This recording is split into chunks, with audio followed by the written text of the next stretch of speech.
Hey, ladies and gentlemen, it's me, Franklin Donnie D. You might know me from Donnie D's Words of Wisdom, Soul Sunday, Soul Gumbo, and my book, Single Mother's Guide to Raising Black Boys, and my other book, From Crack to Christ, Part 1. Welcome back. It's good to be back here at Behind the Curtain. It's been a year. I'm glad to see you, and I hope you're glad to see me. But right now, Behind the Curtain, I'm sitting with a man that's no secret to the music business. I am with the founder of Midnight Star. He's a solo artist. He's a businessman. Let's get with Reggie Calloway. How you doing, Reggie? Donnie D, how you feeling, man? Good to be here. Hey, man, and it's good to have you here with us, too. Now, you've had so many different things, positive things that you've done in your life. Let's start off. Well, how'd you get into music, man? Well, one of the things you may have left out was my group Calloway. That's my brother. I Want to Be Rich. There you go. Yes. So the family, goes back to the family. And, for one, it's in your genetics. It's in your DNA.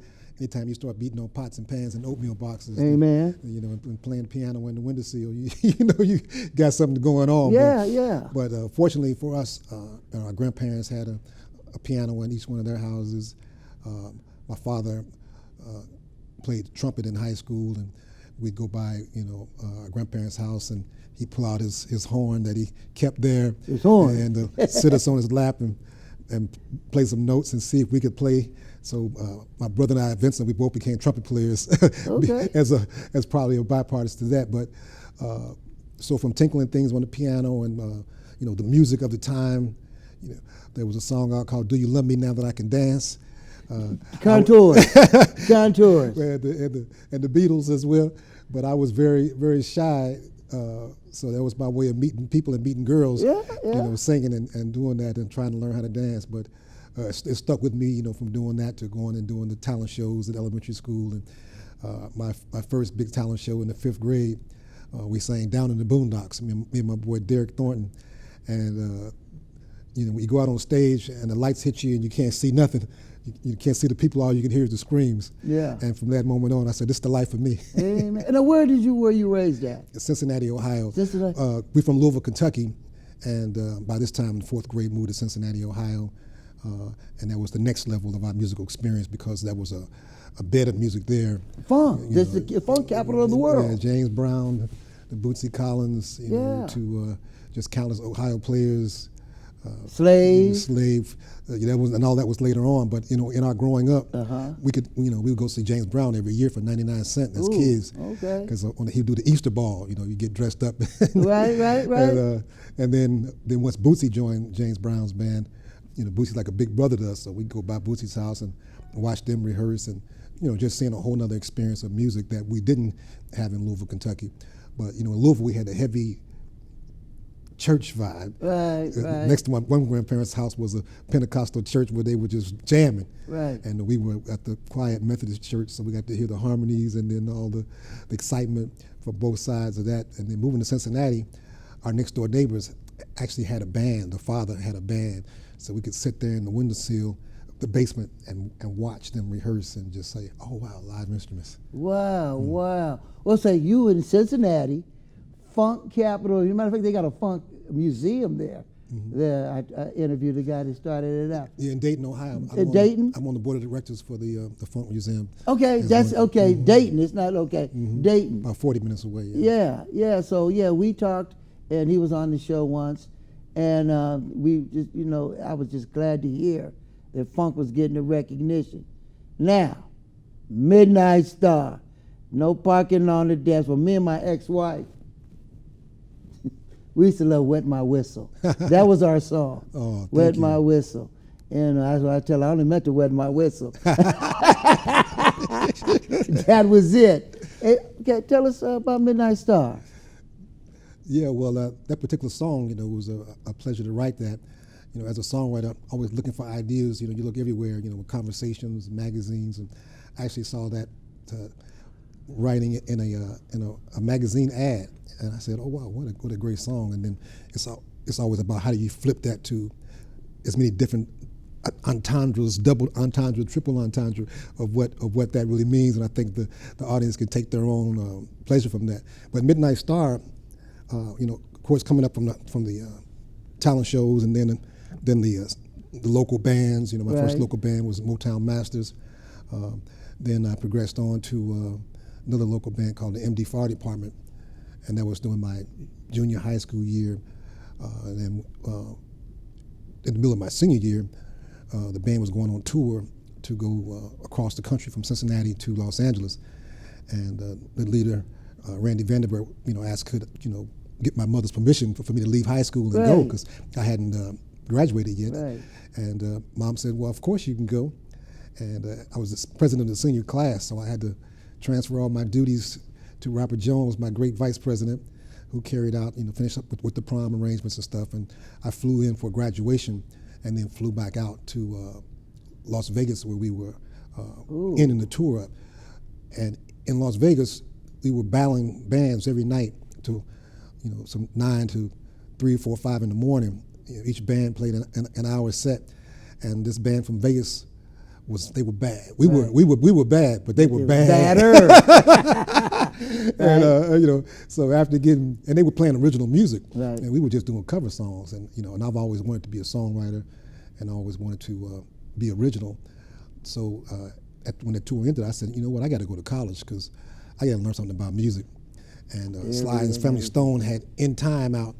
In time, about time, and I was like, "What is this contrapuntal funk?" What is it? I got to learn something about music. So I went back and received a scholarship from Kentucky State University, and went there and joined the college funk band called Funkified.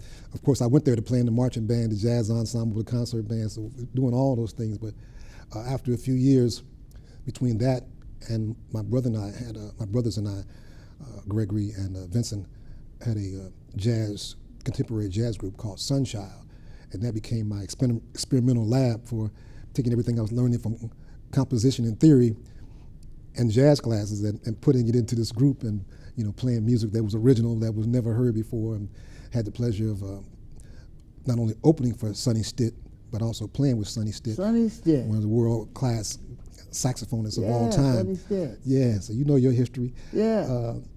But then this next year, going back to school, instead of playing with Funkified, because Sunchild broke up, two of the other guys decided it was not the path for them. And that's when I said, I want to put together one of the greatest groups in the world, a group with like minds, thinking-wise, great talent. But more than talent was the willing to stick to it, because I got tired of breaking up, getting back together, breaking up, getting back together. And so I went back and formed Midnight Star at Kentucky State University, rehearsing out of my dorm room. It was incredible. That's that Calloway guy. Yeah, we had to play, we played so soft called telephone volume if we heard somebody coming down the hall. And that really perfected our skills, because if you were hitting bad notes, they would know. But if it's like a record, then you're good to go. No disturbance. Yeah. But yeah, so it was great to connect with Bill Simmons first, who would also play with me in Funkified, and also in Sunchild. So he was an obvious cat that I knew he was solid. And from Bill, we added Kenneth Gant, Jeffrey Cooper, then Belinda Lipscomb, the female vocalist. Right. And then that year, some freshmen came into school, Bo Watson and Melvin Gentry from Flint, Michigan. We added them, and then my brother Vincent later that summer when we were doing our demos. So it was a pretty incredible package, and just great, talented, loving, spiritual cats that stood the test of time. Yeah, and the next stop, if I'm not mistaken, Solar Records. I mean, they had everybody. I mean, Whispers, you got Lakeside. I worked with them, and Climax. my Climax, them, and just you name it. Leon producing. Yes. Everybody. Dick Griffey. I've learned a little bit about him and Don Cornelius, how they had first started Soul Train Records and whatever. But you signed up with the baddest label in the land. Well, it was a roundabout. So that summer when school was out, that you stuck with the choice of, okay, do we all go back home and break up again like every other, college band? But we the real deal. Instead of going back home, we're gonna stick together and pursue this career. So we were blessed to be able to move to Louisville, Kentucky, back where I came from, to my grandparents who had passed away, to their house, controlled by my uncle and my father. They allowed us to move in rent-free. Ooh. All we had to do was pay the expenses and kind of fix the place up a little bit, because it was falling down pretty bad by not being occupied. And so the whole band moved to Louisville, Kentucky. Two already lived there. Kenneth Gann and Belinda Lipscomb already stayed there, so it was just a natural fit. Lots of family around to help support. During that year, we began to do our first demos. Vincent had joined the group, and we sent our demo off to Motown. And Motown checked it out and got a letter in the mail. So it was beautiful that they responded. But what they said was, sorry to regress. Come back in 2 years. Oh, man. Come back in, not 1 year, not 6 months, come back in 2 years. And we'll think about it. Yeah, that would just tear, the hearts out of the average person, But, we persevered through that. And the truth of the matter is they were right. And, we knew we had more work to do because it's just what it takes. But you got to, you have to go for it while you're fresh, because there's a clock ticking of how long you can stay together without making no money and not having any real gigs. Right, yeah, some people start falling off and breaking off on their own. So we worked our butts off and performed in every hole in the wall, and of course rehearsed every day, 10 hours a day, and began to write, more commercial songs. So the next step was a contact that I'd had from my group Sunchild had wanted to bring Sunchild to New York to do a showcase.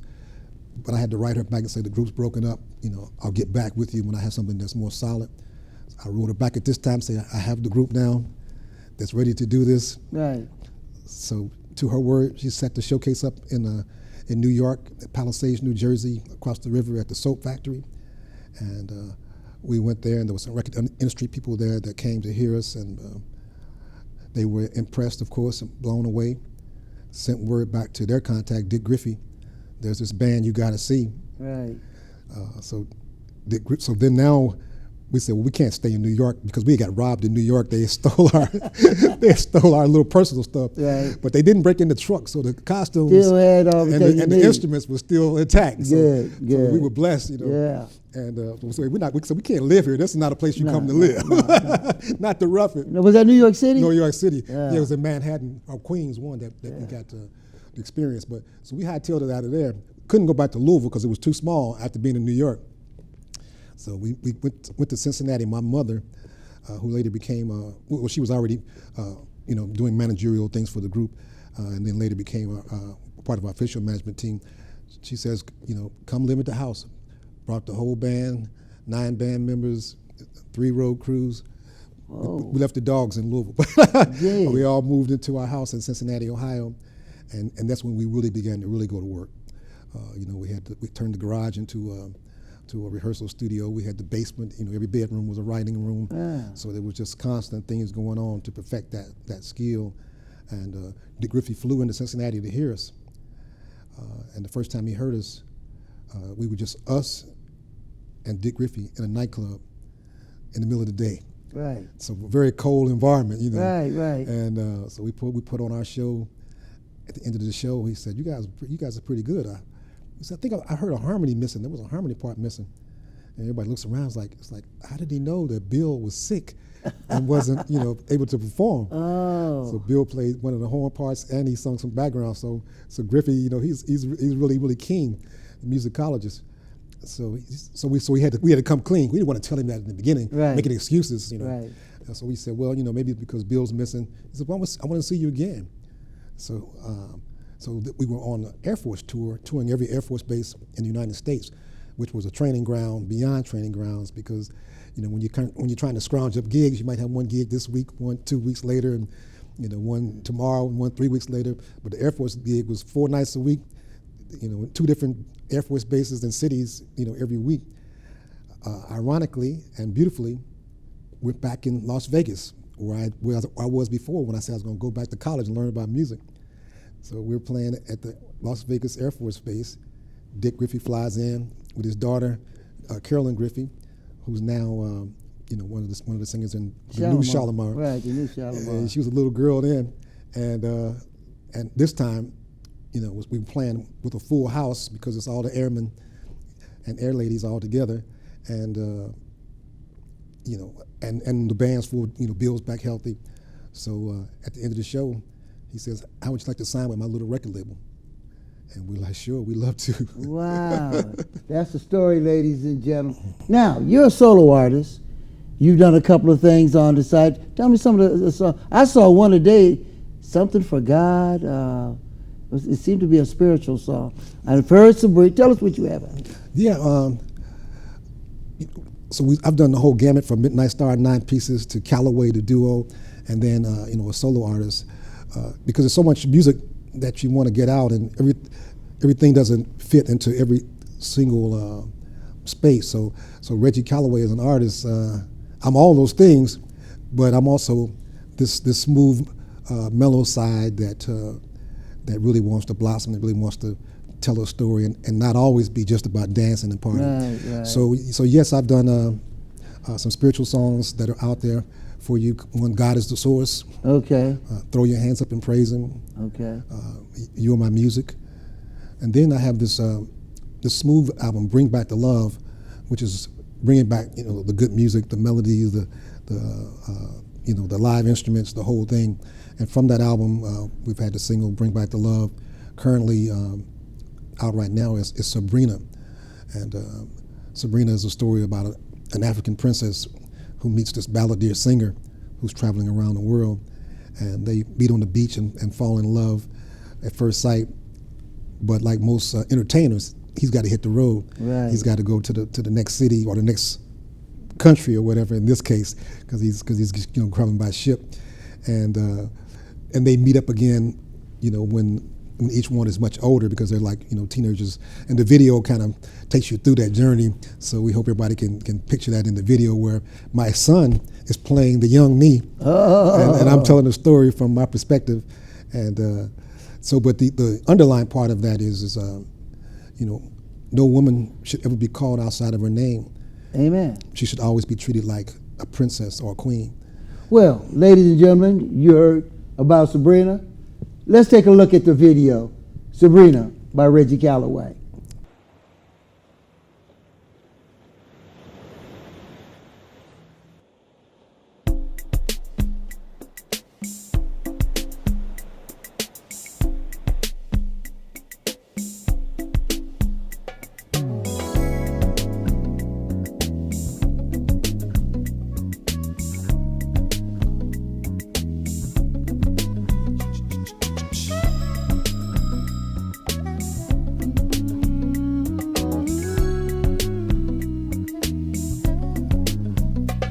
I met a girl,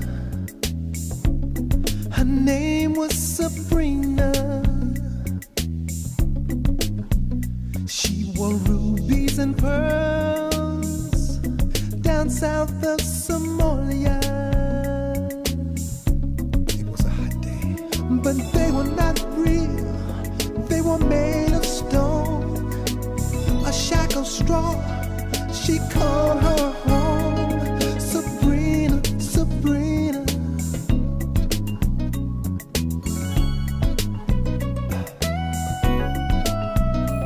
Sabrina, Sabrina. It was love at first sight. That day in the village, people were everywhere. Her beauty unmatched, her eyes deep as the river. She smiled at me. I felt like a king, but I was just a balladeer singer. She was the queen of royal descent. I sat on her throne as I kissed her lips. Sabrina, Sabrina. Sabrina, Sabrina, I'm just a balladeer singer. There's a land out there with love overflowing everywhere, where the oceans wash away the tears, and the sand will hide the pain. 'Cause I can't stay, it's time I'm moving on. There are hearts out there in need of a song. You've got to know how much I love you so. So come let me hold you so close. Sabrina, Sabrina, I got to go. Sabrina, Sabrina, I got to go. Sabrina, Sabrina, I'm just a melody singer.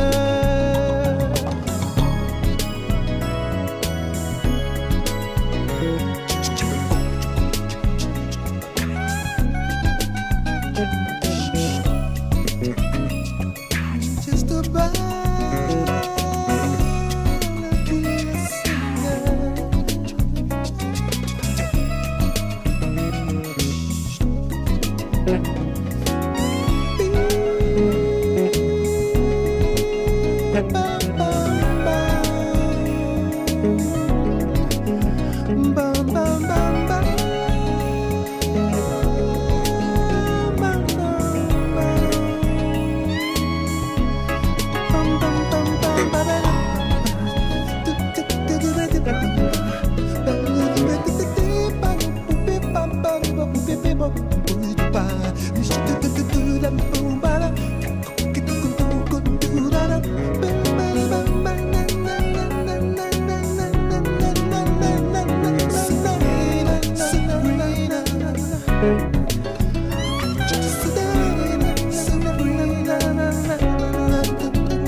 Welcome back to the Behind the Curtain Show here in Pasadena. Your host, me, Franklin Donnie D, and my guest, Mr. Reggie Calloway.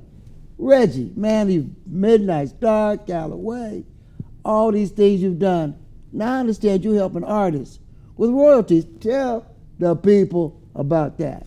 Oh man, I tell you, some of the best things come out of real life experiences. You know, you can't just create certain things; they happen. If you can grab onto it and catch that ride, you know, you can do something really fantastic.